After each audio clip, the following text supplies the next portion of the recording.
Hello, this is Boom660 coming at you with another one of his Monday Night Raw reviews, and I'd like to start off with a shout out to my two new followers, Umfufanu and Robert80057, I believe his name is. Just because I know these people doesn't mean that they're not allowed to follow me. You can follow me too. Just click on the little subscribe button up there.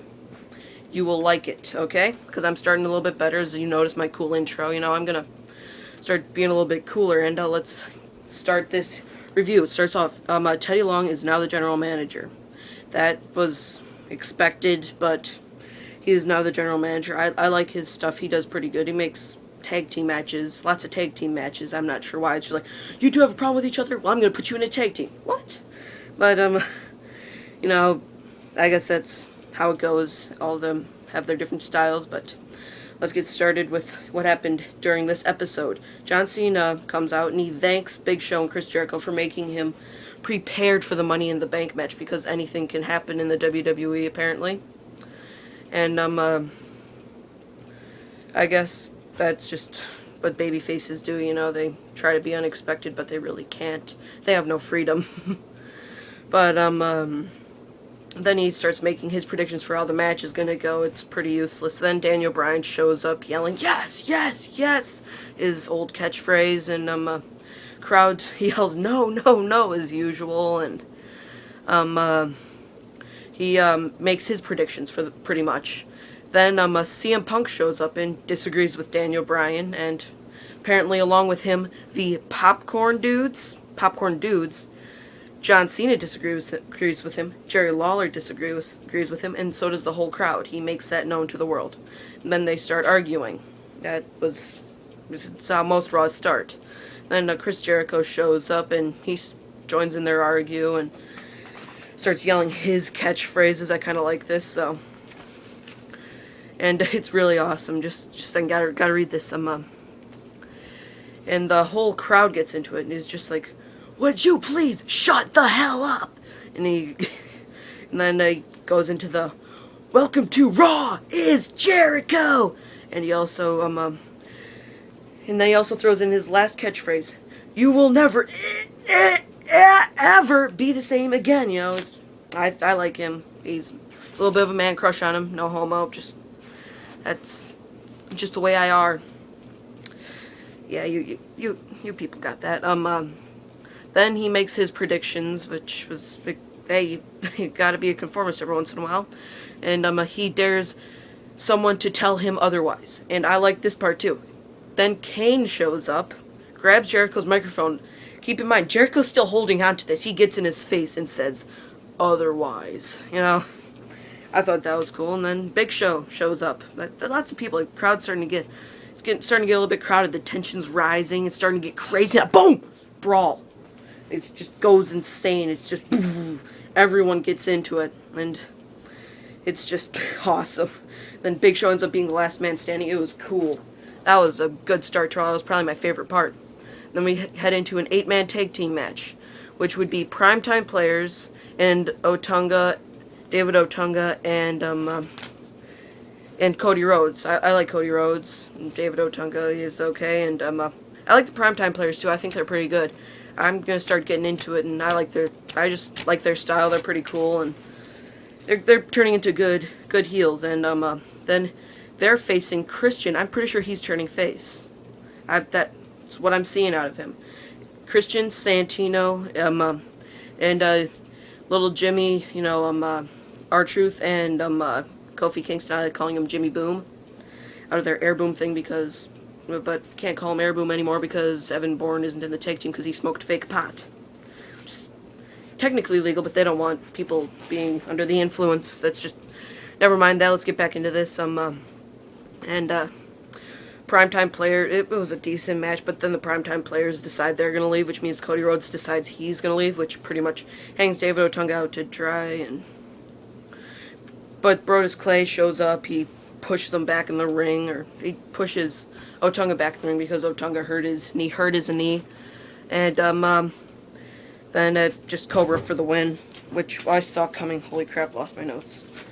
Excuse me. And then Yeah, he hits him. Yeah, then after the match, they pull a little heel move here, and they start beating him up with a kill switch, and then the Brodus Clay does his body splash, and then we cut to a scene with Alberto Del Rio talking to Teddy Long behind the stage, saying that he deserves to have a singles match for the title because he never has a single match, and it was pointless. But he says that he is but he should be ready for a Teddy Long surprise. That sounds oddly sexual. I don't know about you, but that kind of creeped me out there. Then just a second.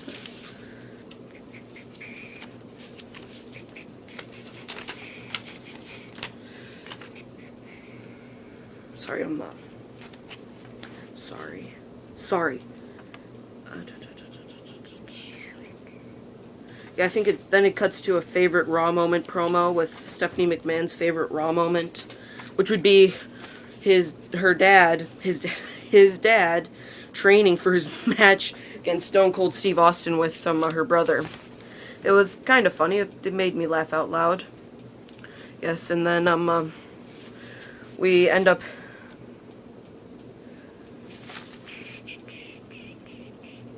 No, I'm gonna come back in just a second. I'm back. Sorry about that, and this might be a little bit out of order. I'm not sure, but probably shouldn't have the fan on while I'm doing Raw reviews.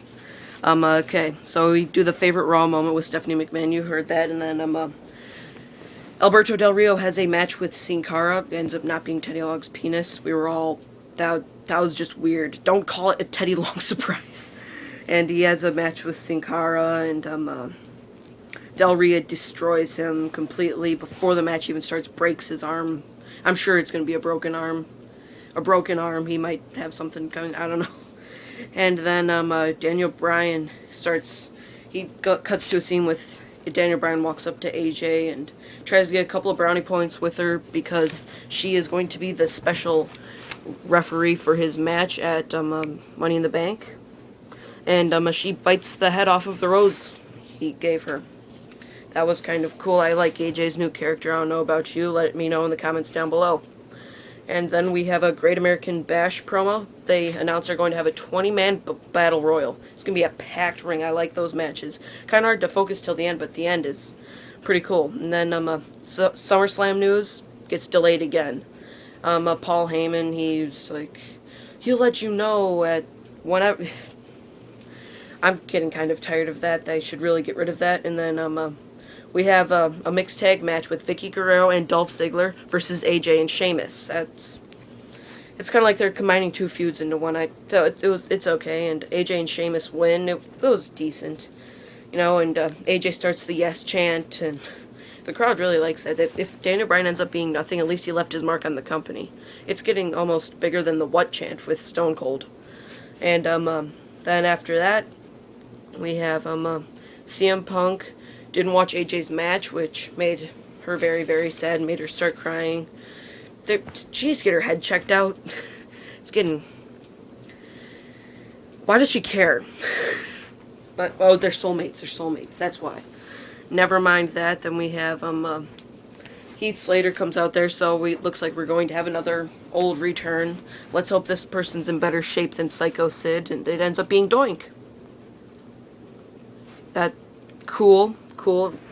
And it was pretty much just an opportunity for the announcers to reminisce about King's feud with all those clowns, and wasn't that cool, but it was okay.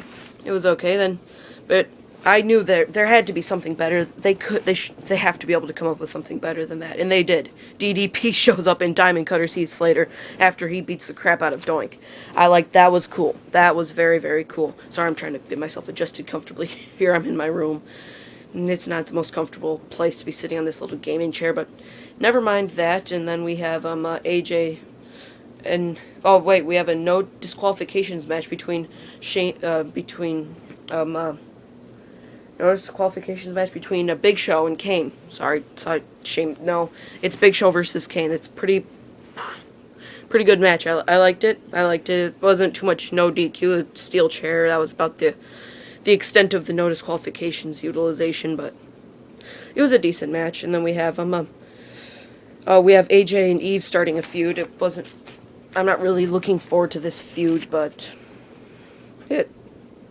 can't be any worse than her prolonged feud that she has going right now.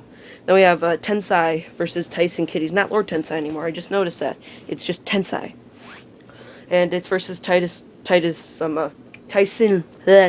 Kidd. That was pretty good. I like that Tyson Kidd won in like 30 seconds. A squash match backwards. He just rolls him up, and it was pretty cool. It was pretty cool. And then Tensai beats up Sakamoto, which happens whenever he loses, you know. Gotta have a whipping boy. Then we have Daniel Bryan and Chris Jericho yelling their catchphrases at each other.